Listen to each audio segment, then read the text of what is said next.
This character means blue, but it also covers the spectrum of blue all the way to green. So if a Japanese person looks at a traffic light and says, "Oh, let's go, it's blue," they actually are seeing a green traffic light. It's just that green is part of the blue spectrum. Now they have a different word which is just for green, which they can use, and that's midori. But you need to be aware that midori is, relatively speaking, a new variation. It's a kind of blue, just like we might say navy blue or sky blue or something like that. So this one, blue, ao, goes all the way from blue to green. It's one of the core Japanese colours, so it has two forms. It functions both as a noun without an E on the end, so just as you see it here, and it also can be an adjective by putting an E on the end. Okay, if you imagine someone stomping on your toe and you go, "Ow!" that's the way you say the colour blue, ao. And it's made of two distinct elements. The top one is a variation of the character meaning to live or to exist. That's the one that looks like this, and it's the sei from words like sensei and seito.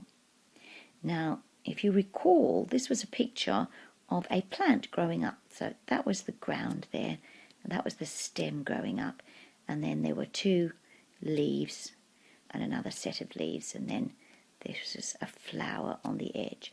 So that's very clearly a variation of to live, and here it functions as a picture of foliage, green living foliage.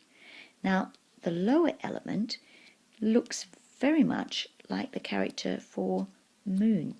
Now originally it was actually a picture of a well, and what we had with the colour, this blue-greeny colour, was lots of vegetation growing up by a very fertile area around a well.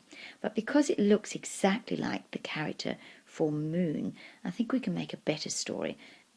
Let's imagine the moon rising up behind a lovely bunch of green leaves and so on as it emerges into that darkened blue sky. That way we've got the green of the leaves and the blue of the sky to remind us that this character goes all the way from blue to green. So the moon rising up behind the green foliage into the dark blue sky. And let's have a look at the stroke order of that. We start by going across for 1, then we go down with the stem for 2, 2 more leaves for 3, and we put the ground in for 4, and that's the top half of our character for blue. I've used green there for the green foliage, just to remind you that this covers the colours all the way from blue to green. Now I'm going to change to blue for the bottom portion of this character, which is the moon. So down on the left, across and round with an optional tick on the right, top stroke left to right, next stroke left to right, and there we have the moon underneath. So the moon rising up behind the green foliage into the dark blue sky. And there we have the noun blue. That's blue the thing, pronounced owl. If we want to change it to an adjective, so if we want to use it before a different noun to describe that noun, for example, a blue pen, then of course we need to add our adjectival ending "i", and we get aoi. So a blue pen would be aoi pen.